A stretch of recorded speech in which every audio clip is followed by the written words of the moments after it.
long time ago, my grandfather, Harry John Score, fired up my imagination and instilled in me a deep love for history with countless stories of his past. Now, I am a grandfather with stories of my own to share with my granddaughter, Hannah. Oh, and now, with the help of the World Wide Web, I can share them with you. Simple little tales of life from years and years ago.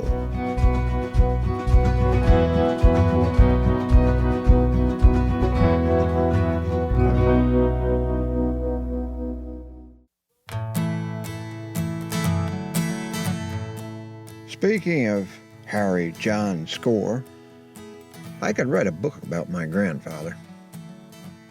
Oh, wait, I already did that. It's called Ghost Whistle. Some of you have that book. All of you can hear it on my Facebook page or my YouTube channel.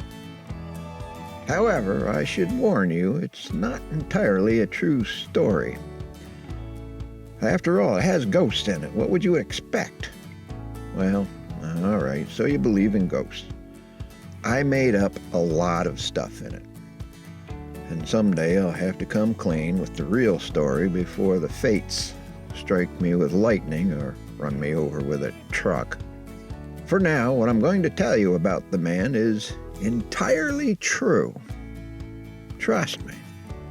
Harry was born on June 20th, 1892, in a village he claimed was Lower Dunny, England. He also claimed he was born there because he wasn't good enough to be born in Upper Dunny.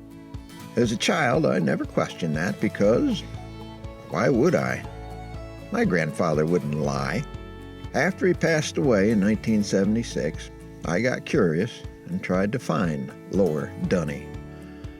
Turned out neither Lower nor Upper Dunny existed. What did exist were Donhead St. Andrew and Donhead St. Mary.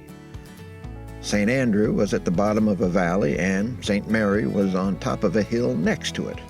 In other words, they were what Harry claimed to be Upper Dunny and Lower Dunny. I'm not going into a lengthy biography here. I only brought up this little tidbit to illustrate the fact that, even though he only spent the first 3 months of his life in England, he had that dry, subtle, hard to understand and often unfunny English humor in his blood. For example, just about every week for 20 years, he would say to me, "Lend me $5, I'm a little short this week." For some reason, he thought that was funny. I never got it. At first glance, he would always appear as the typical stoic and proper English gentleman, although without the British accent. If he had to go no further than a mile down the road to briefly see a neighbor, he would not go without changing out of his denim bib overalls and into something proper. He was an honest man, a hard worker, a thrifty man. He would always say he was tight, but would never hesitate to help a friend, relative, or neighbor. Never used language that couldn't be said in mixed company. His only fault I knew, he was a chain smoker. Smoked unfiltered Camels his whole life, until, in his 60s, his doctor told him, "Quit or die." He quit. No one would guess, and I certainly didn't, underneath that proper exterior was a bit of a rascal. Turns out that in his younger days, long before me, long before my father, Harry had a wild side. Wilder than even my brother Jim. I'll talk about that some other time.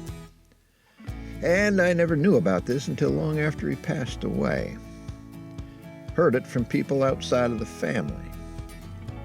One day, back in the 90s, I happened to run into Walt Kellyhouse, a little short, red-haired, green-eyed Irishman who, back in the day, used to deliver gasoline and heating fuel to the farm. He told me about one cold, icy day he delivered fuel oil to Harry's house. The fill pipe to the tank was around back, and it took him about 15 minutes of slipping, sliding, and falling to drag the hose back there. Once in place, Harry came out of the house to tell him he didn't need any fuel, so Walt spent another 15 minutes of slipping, sliding, and falling to wind the hose back up. That's when Harry came back out of the house and told him he was only kidding.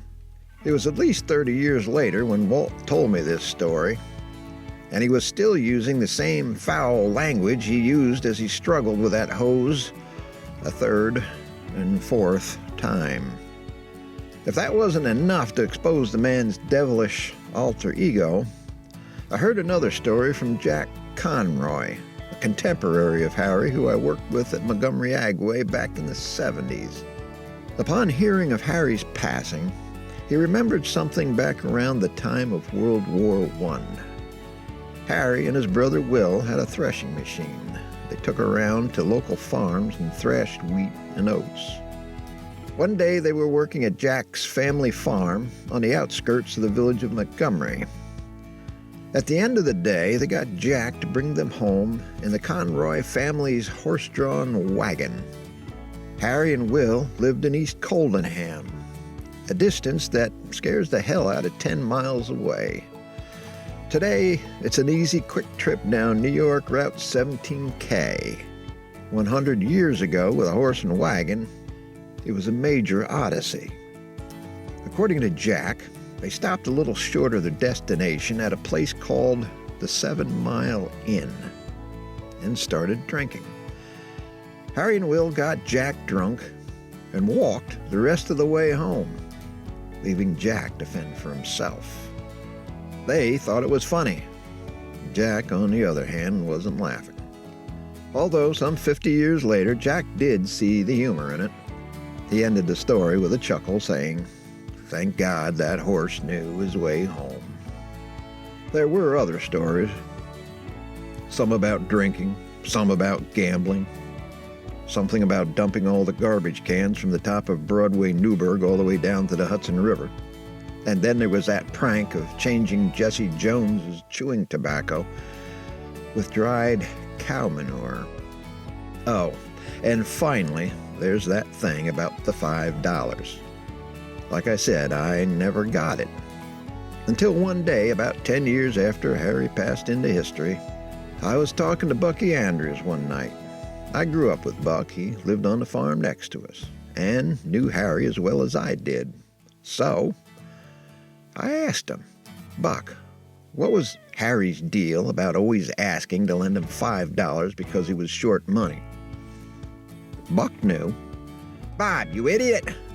No, it had nothing to do with money. How tall was Harry?"